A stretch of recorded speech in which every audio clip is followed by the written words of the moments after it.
Welcome to Parent Coaches Unleashed with Carrie and Jessica, where no topics are taboo or off limits. Join us as we let loose and discuss the real, raw feelings about parenting. In each episode, we will bring you heartfelt discussions, real-life stories, and special guests that will both entertain you and encourage community so no one feels alone in their parenting journey.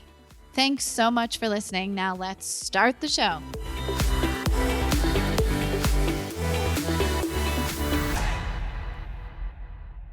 Hi, everybody. Welcome to our latest episode. We're so excited to talk about our topics today. I'm going to let Carrie introduce our guest. Today we have Stacie Boyar with us. She is a licensed mental health counselor with a master's degree in education as well. She is in private practice specializing in anxiety, depression, and PTSD. She has recently written and published a book called You're Not the Boss of Me, providing tips, tricks, and techniques to help those struggling with anxiety. Stacie also developed an app called TheraU, which links clients to therapists, as well as a podcast called Namastacie. That's so cute. Where she offers mental health tips. She is also the mom to two daughters. Welcome, Stacie. Hi, Thank you. Stacie. Hi. Thank you so much for having me. So, Stacie, tell us about your book. Tell us how that came to be. Okay, well, I was in private practice, as you said, and then COVID hit, and I was home and I was looking for something to do. So I started a podcast. And then it was time for my daughter to go to sleepaway camp. And it was during COVID, and they happened to enable the kids to go to sleepaway camp in a kind of like a different fashion. And I guess one of the girls snuck in their phone. And I found out way later that they were kind of listening to the podcast throughout the summer. And this was the time when they had no idea whether they were going back to school, whether they'd ever Sure. see their friends again. And it was like a Mm-hmm. really scary time. I think they were like between 12 and 14 years old. Okay. So, probably a year later, I did I had the girls over to the house and they mentioned that they were listening to the podcast. And I was like, oh my God. And then I said to my daughter, why don't we kind of write a book or do something so more kids could see it and use the tools and learn how to deal with anxiety? So that's sort of where the book stemmed from. So, first of all, kudos to you for attracting that age group. I mean, that has to be a pretty tough feat in itself to hold the attention of 12 to 14-year-old girls. Yeah, I mean, I was shocked because my daughter didn't tell me. It was one of her, friends that said they listened to it, and one of them said, "Oh, I still listen to it at night to help me go to sleep." Which I don't know if that's a good thing or a bad thing, but Right. whatever it is, if that's helping you relax, great. Sure. That's amazing. That is great. I love that. So, how old was she when you guys actually were writing the book? Was she in Um, high school yet or yeah, I still? want to say she was a freshman in high school, so maybe 14 years old. And she sort of wrote the entry to it and kind of gave me some little pointers. And we added in there in the book journaling, because journaling is super important when dealing with anxiety. And I also, in the beginning, or was at the end of every chapter, just mindfulness tips, things that we should know that we kind of forget about. Like, did you get, 7 to 9 hours of sleep? Did you drink enough water? Did you see sunlight today? Did you talk to a friend today? Just those kind of simple things that if we don't do, we don't feel as good as if we do them. So that's part of every chapter. Can we just backtrack for a second? Anxiety. I feel like it's like the new buzzword. I feel like so many people are suffering from it. We know so many people who are on anti-anxiety medications. What is anxiety and why are we seeing so much more of it now? And I think Although social media is a great thing, I think social media, especially for teens, play a huge impact because, logically, you know that this has a filter or this isn't reality or this isn't really the way things look, but their minds are still kind of developing and don't kind of realize or process that. So they see these things and they think it's reality. And it really hinders, I think, their EQ, which, similar to an IQ, but I might think an EQ, yes, an emotional quotient.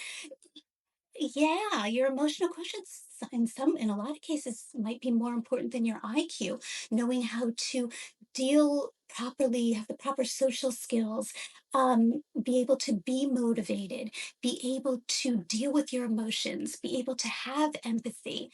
And I sometimes think that social media is sort of robbing kids of that because they're not out on the playground playing or talking with their friends. And even if they're in a group of friends, they're all kind of like staring at their phones. So they're not reading body language. They're not picking up on social cues, which is then causing anxiety in a lot of instances, especially with teens.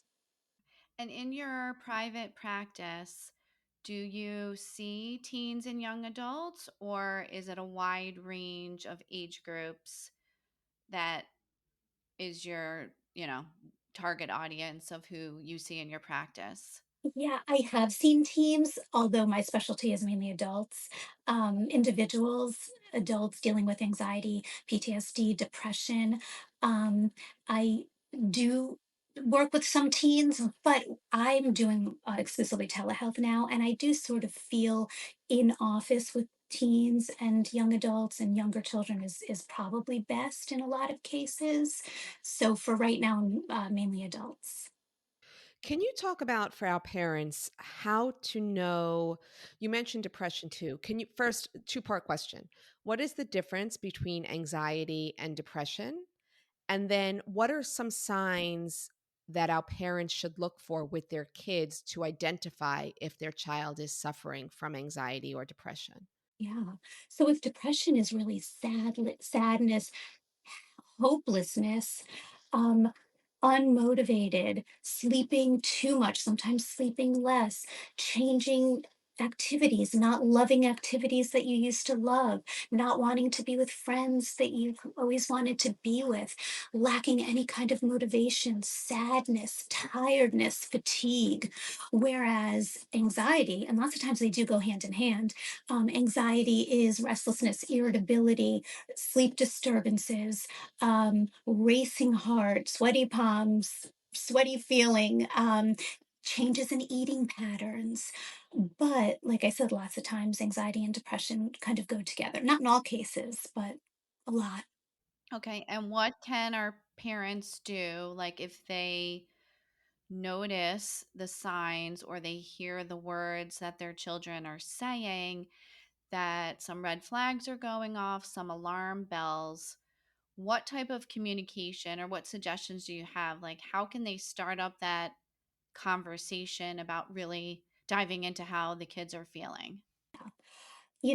I think it's important also to note that we all have anxiety, and I think it's important to tell our children that. And anxiety could be a really good thing because it motivates us to do something new and something different. So it's not like all bad. And I think with children too, sometimes the racing heart mimics excitement. So you go on a roller coaster, you kind of have the same racy heart as you do Sure. anxiety. So sometimes with children, if they can express that verbally, okay, let's do some jumping jacks, and then it's almost like the heart, it gets confused, and then you can relax yourself that way. But yes, if a parent is noticing that, I think it's really important to listen and to validate. We don't need to tell them stories from when we were younger or what we would do. The most important thing Mhm. is to listen, make them feel safe and secure, and even if the emotion is something outlandish, something that we really don't understand, validate them. That's real. I understand what you're going through. That must be really, really hard.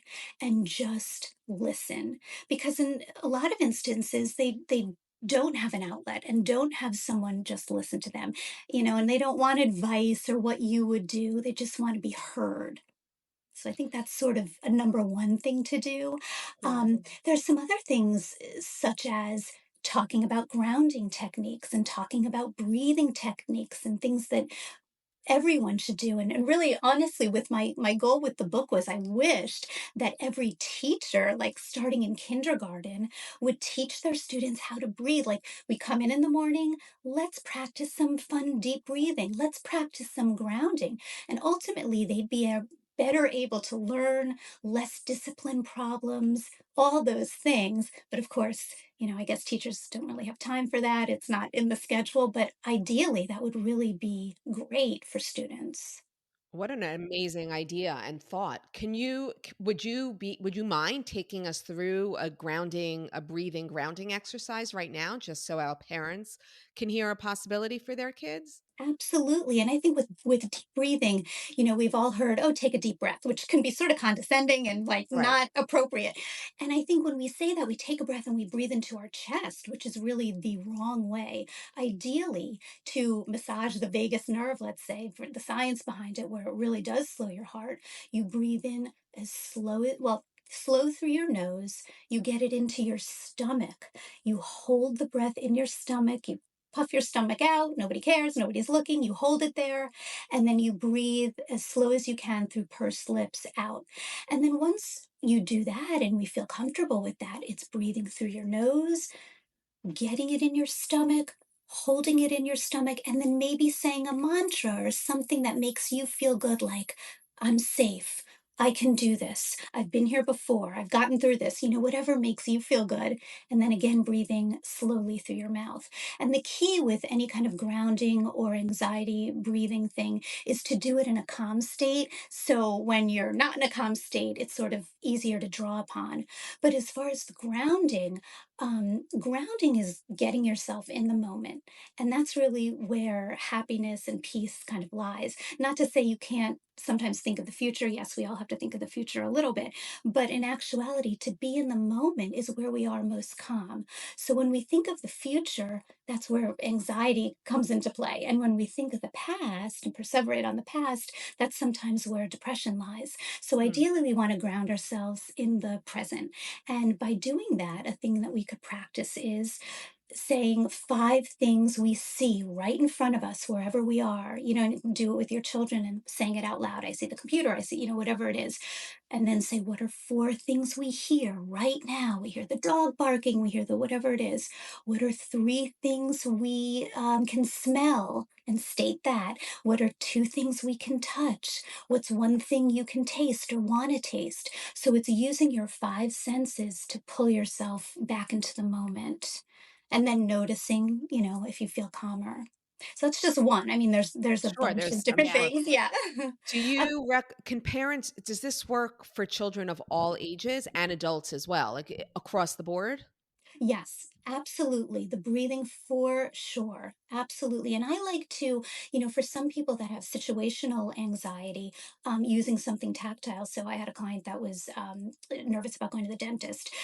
So it helped them to actually feel using their pointer finger, breathing up to the top of their finger, holding it and down, breathing up and down, sort of using, your hands to Tracing help you their get in the fingers as rhythm, every breath. exactly. And you Mhm. could visualize yourself being a balloon. You can do the square breathing, breathe across, down. You could do the triangle breathing, whatever kind of works, really. Practicing this all the time obviously becomes more of a habit, but what do you see in your clients, like, all right, after a month of doing this, after 3 months, like, where are you seeing, like, I mean, obviously you want this to be part of them forever, right, to use as a coping strategy, but how long if they're like, oh, I can't do this, or it doesn't work? What's the encouragement look like, and how long until it becomes like a habit that they know, oh yes, this works, I can get through this? Yeah, and I think that's a really important comment to make because there are people that'll get frustrated and say, "Oh, I can't do this." And that's okay. The idea is to be kind to ourselves too and to give ourselves grace. And I always tell parents and people and teens this too. Talk to yourself kindly. Talk to yourself like your best friend. Mhm. You are with yourself the most, always. So really be kind to yourself. And if your best friend came to you with this situation, what would you say? And you need to kind of do that too. But yes, if you can't do it or if it's too frustrating, that's okay. If you can do it for 15 seconds, perfect. 30 seconds, 10, 60 seconds, great. Ideally, maybe 10 minutes in the morning, sprinkled in with some gratitude, because gratitude helps with depression and anxiety, really, too. Finding something to be grateful for while you're doing your grounding, while you're doing your deep breathing. And then maybe 10 minutes at night, kind of do a breathing or grounding technique, sprinkle in some gratitude. And scientifically, gratitude, changing those neurons. Yes, it's so easy to go to the negative, but it is possible to train our brain to go to the positive. And, gratitude is one of those ways. You said something in your book that you kind of just reiterated, but it's you said the most important relationship you will ever have is with yourself. And if that is so powerful and so simple and so important, like how do we as parents start to instill that in our children from an early age? I mean, that is such a great question. And I think, ideally, what do we want in life? We want to be our authentic selves. Everybody, in order to be truly happy, it's not because this person wants you to be a certain way or that person wants you to be a certain way. Being your authentic self is where happiness lies. So, encouraging your children really to be, in all honesty, what do we want? We want our kids to be happy when it all boils down to it. And confident and competent, all those things, yes. So instilling what they want to do. I love, I think we were all teachers maybe at one point too in another life. But back in the day, I remember ideally for every negative, not even negative, for every kind of thing you said to a student, you were supposed to back it up with three positives. So I always like to say to my clients, if you're going to say something negative about yourself, you better be ready to back it up with three positives every time, and to change the neurons and change how you speak to yourself. Something you said in your book also, there were so many great tidbits that I found in there and that I could relate to. But Yeah, I think her highlighter ran out of yeah, ink. I was sending Carrie, look at this. So something you said that when I was going through my parent coaching courses came up for me too. You have so many thoughts a day. I think the number you put in your book was something like 6,000, and 80% of those thoughts are negative. And our brain goes around all day finding the evidence to prove why those negative thoughts are correct. So we want to change that narrative for our brain. We want our kids, we want our parents to be providing those positive thoughts. How? How do we train our brain to find the positive? I thank you so much for reading that. And it's true. I think it is a statistic that 80% of our thoughts aren't quite right. They're not 100% accurate. They're not at all accurate. They're mean. They're, whatever. Sure. And, but yet we replay them and replay them and replay them. And I think that's the main reason why I titled the book, You're Not the Boss of Me. It means your brain, just because you have a thought, you don't have to believe it. Just Mm. because somebody tells you a thought, even if a teacher tells us something, or even if our parents tell us something, or even honestly, if a doctor or somebody tells us something, we can question it. We can question what they're saying. We don't have to take everything in as gospel. We have the ability and should question things, especially our own thoughts.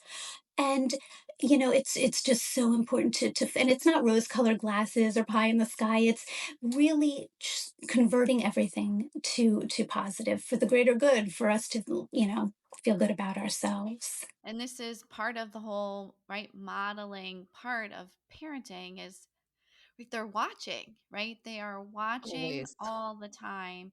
And right, if we are displaying those negative comments, whether it's about ourselves, about other people, about coworkers, right? It just plays into like the whole kindness, right? We just need to make a switch, right? Like Yes. really, and it's not like We're not, obviously, we can show anger and frustration and all those different emotions, but we just have to be kind, right? And just kind to ourselves.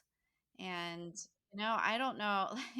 It seems like it should be so easy. So simple. So, and So it's always easy. so interesting. We tend to think about the negative, like, oh my gosh, what if this happens? What if this happens? What if this happens? Why can't we switch it to what if something wonderful happens? What if Right. something fabulous happens? And that's exactly what you said, to model that behavior. Oh my gosh, I can't run the race because I could fall and hurt myself. Well, what if you run the Yeah. race and you win and you come in first place? It's, modeling and having that kind of conversation. So, we talked about in your practice that you also deal with PTSD. Mhm. So, can you talk about, are there special modalities that you use, or when should someone come to you if they feel that there are triggers or something going on that they can't handle themselves, or the parent can't handle for their family and their children? Like, what would that look like for you, and how would you work with someone, whether it's an adult or a teen, a young adult? Okay, so I do something called EMDR, which, if you come to the office, it's not really talk therapy at all. You use something called tappers, and they vibrate in one hand and then the other hand, and it's a bilateral stimulation for the brain. You have a specific thought, and this activates the brain. Um, or some people use a light, some people use a finger, or if it's telehealth, you kind of tap a shoulder and the other shoulder, and you kind of work through this whole process. And it really, really is helpful for a lot of people. The idea isn't to completely dismiss or forget magically whatever it is that happened, but the idea is to, when you do have those thoughts of the incident, whatever it is that happened, you don't go into a panic, have night terrors, sweating, can't go to school, work, Publix, whatever it is, that you have that thought, you address it. It is part of your story, it is part of your history, but you are no longer traumatized by it. So if a person or a student, child, adult is having night terrors, can't leave their house without extreme worry, can't do things that they used to be able to do, is extremely angry or irritable, um, and, interestingly, anxiety sometimes shows itself as anger or irritability. But if that's to excess, I think it really is important to go seek help and see if something like EMDR works for you. And, the one good thing I wanted to say about this generation and about social media, I think that going to therapy has sort of been destigmatized a little. It's not looked down upon, it's not taboo. More and more people are out there talking about it and talking about the benefits of it. And I think that's really positive from social media. I think it's something that is so necessary, and especially to help combat the mental health crisis that we have in our country right now. Something I've always said to my kids is, you exercise your body, you have to exercise your mind too. And that's where therapy comes in. You don't necessarily have to go to therapy when you have a problem. Everybody needs somebody to talk to, someone objective, someone to help them see things clearly. I'm so happy to hear that you see more and more younger people embracing and destigmatizing therapy. Absolutely. And I love what you said about exercising. I sometimes say it's, if you get a massage, it's almost a massage for your mind. Why aren't you doing it for your mind? But I love that with exercise. And I think that's really true. And like you said, you can go to therapy. I have many people that come to therapy because they're having an argument with their boss or having day-to-day problems, not necessarily a diagnosis from the DSM. I mean, it could be just an outside person to talk to share ideas with, a non-judgmental, non-confrontational person. So it's really important and helpful. Yeah, I'm hoping one day that, like we take our children to the pediatrician for milestones, I'm hoping that someday near in the future, that part of your well visit is not only seeing the pediatrician, but seeing a therapist, a psychologist. I think that that would really help introduce all of these conversations at a much earlier age so that we could get ahead of the ball on some of these situations, like where kids start to learn breathing and meditation and mindfulness at a much younger age. Because I don't know if schools have the capability to start teaching this. It would be great, but I don't know. What do you see happening, or what would be your wish as both a parent and a therapist? Like, what else can we do to Great question, try Carrie. to introduce what? I said, that's a great question. I like that one. And I love that idea of going to a pediatrician, although I know they ask now questions, but nothing's really comes of it, No, mental I health think it's questions. not till middle school aged. You're Right, where they right. start filling out their own form and circling how they're Yes. feeling, Right. if they worry a lot or if they have sleeplessness or, that's their own form to fill out. I wish it was more in schools. I really do, or a special, because they don't know about mindfulness. They don't know about visualization, just these little things that could help in so many ways. All right. There's one Well, other well, thing you said in your book. I as I said, I found so much, but you said, and I think this is so important for everyone to hear, parents, and for parents to instill in their kids. It talks about when somebody says something negative to you, when somebody has a negative opinion of you that they're sharing, and you say something along the lines of, it's really not your business what somebody else thinks about you, that it's their opinion of you, that it doesn't make it real. It's whatever they're experiencing in that moment that they say something to you. You just happen to be receiving the butt of whatever they're feeling in that moment. Yes, absolutely. And I tell them, a person that's feeling good in their own shoes, they're not going to be mean to you. Nobody is going to be outwardly mean unless something's going on in their lives. And I think it's a really good attitude to take. If someone is, because lots of times with teens, they feel that somebody's giving them a dirty look or somebody's not being nice to them, Sure. and they immediately think it's something I did. And the truth of the matter is, we don't know what happened that morning before they came to school. Maybe their mom yelled at them. Maybe their dog is sick. I mean, who knows? Maybe they, whatever. And it's really important to kind of reframe, which is a big psychology word, reframe what's going on and look at it from a different perspective. And, if people are looking at you, if your pants are funny and you think somebody's the world is moving so fast, and because of social media, people don't care. And I say this, and it's sometimes a hurtful thing, but it's also a relief when you tell teens people don't care. It's kind of like you get to let it go. They're not looking at you. They don't care what's going on. They're on to the next. And it's freeing to know that people really, yes, your parents care about you and your good friends care about you and your grandparents and your siblings. But for the most part, people, especially teens, are really self-centered, egocentric. Sure, That's the stage. they're So stuck in they're their not, own stuff. yeah, yep. so they're not thinking about you. They're not looking at you. And that could be really freeing for them. Yeah. You mentioned, and you have this in your book as well. You mentioned earlier in our discussion the importance of journaling, and you have space for it in your book as well. Why? What does a journaling do for the mind, for a teen, for a child? And what types of different journaling are there?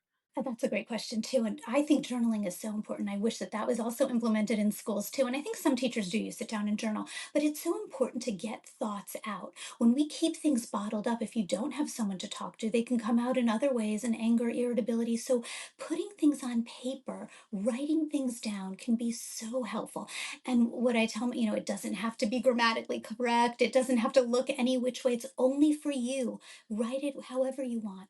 And some people like to do a gratitude journal. Some people like to make a list journal. Some people hate to journal and they like to draw. So they do a drawing journal, and that's fine too. Some people don't like to write and they like to talk on their phone, Yeah. their thoughts. So Mhm. any of those things could really, really, really be helpful. But I love the idea of journaling.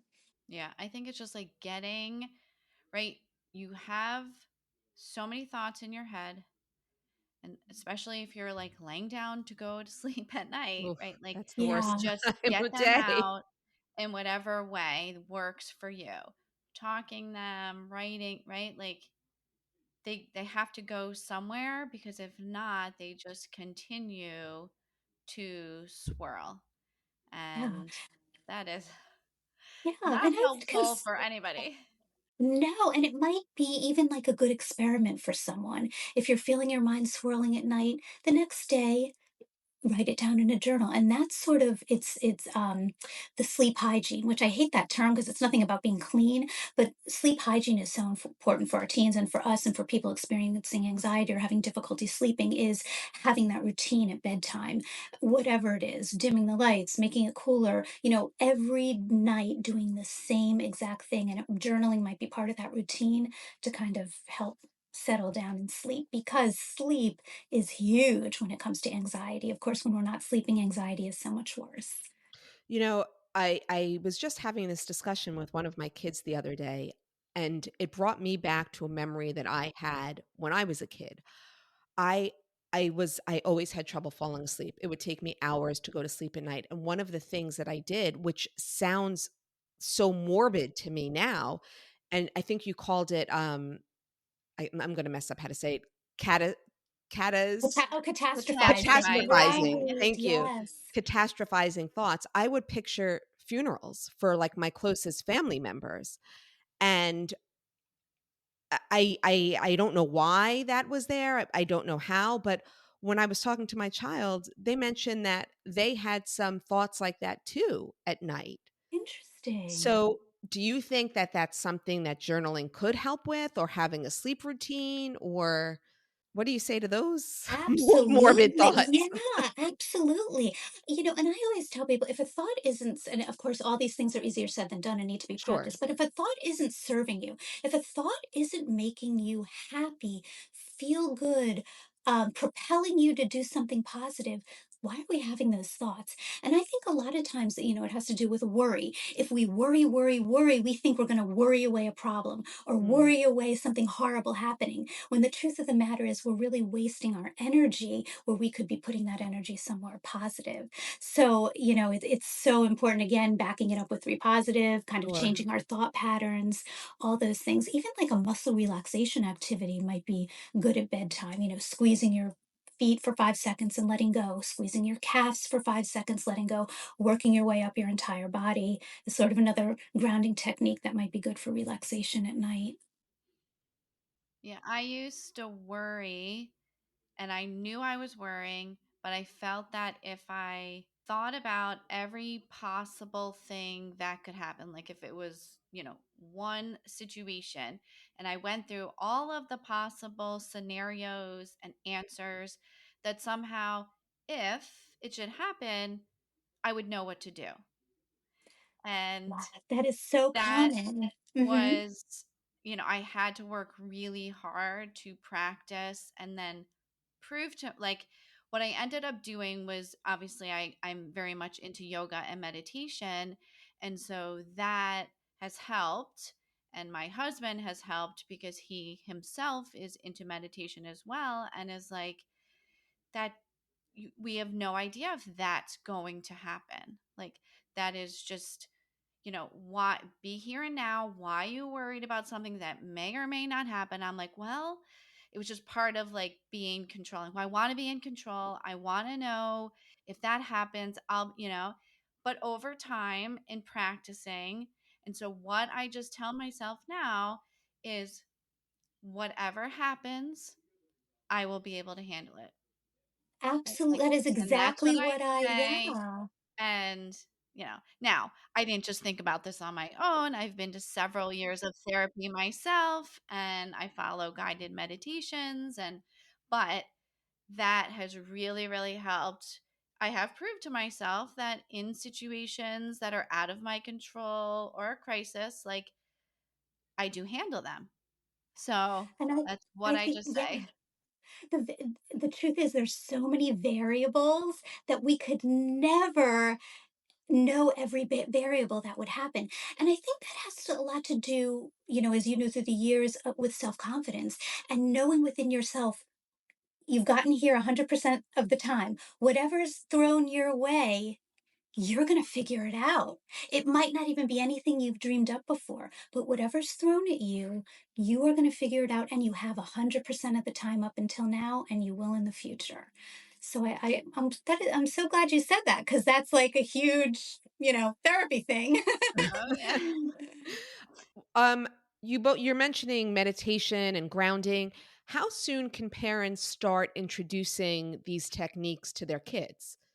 Is it something you can do with a toddler? Like if they're in the middle, not obviously not in the middle of a tantrum, you wouldn't choose to do it. But if you work on teaching grounding and breathing techniques when your toddler is calm, is that something that you think would be beneficial in a situation where they were having a tantrum or something along I those lines? absolutely. And I love, when they're older, using the clouds as sort of a reference, looking up in the sky and seeing the clouds, and they're always different and they're always moving, and you get new ones. And some days are perfectly clear. Some days our mind is perfectly, clear and happy. Some days there's storms, but it's always changing and it's always moving, just like our thoughts. They're coming and they're going. And I think maybe visualizing using nature bathing is a big word these days, so using nature for meditation is huge and can be practiced with young children.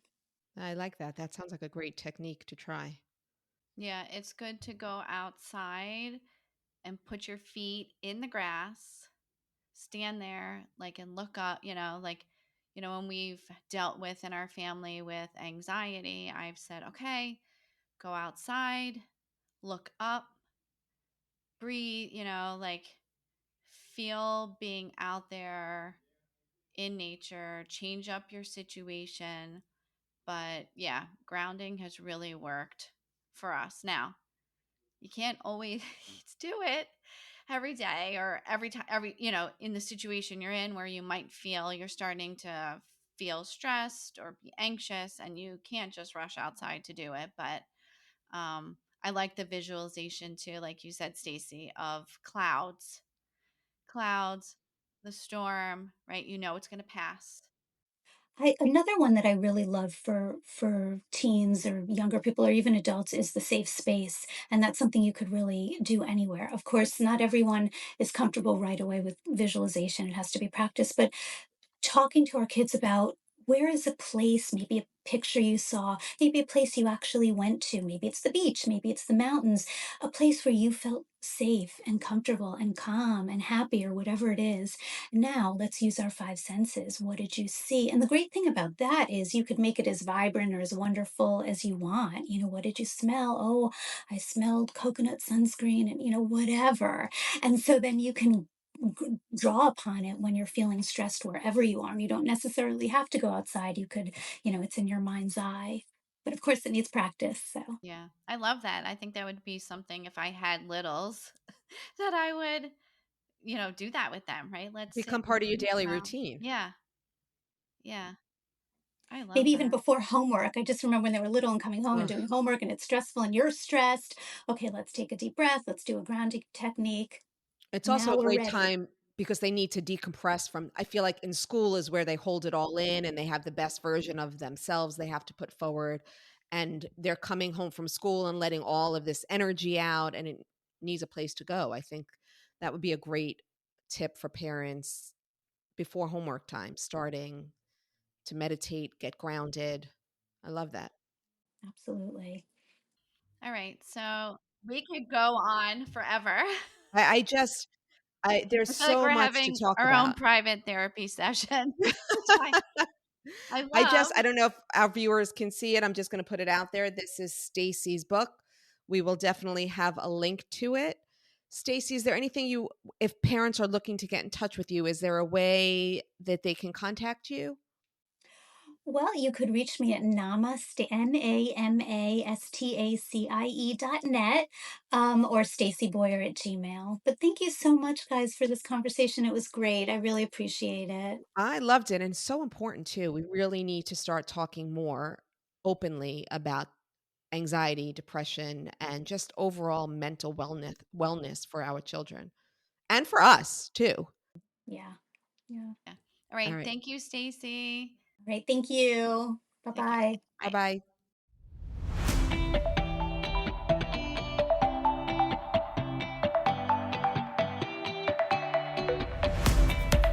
Thank you for listening to this episode of Parent Coaches Unleashed with Carrie and Jessica.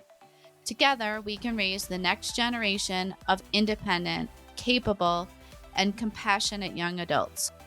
We encourage you to send us an email with questions and feedback to info@parentcoachesunleashed.com. Please remember, you are not alone on this parenting journey.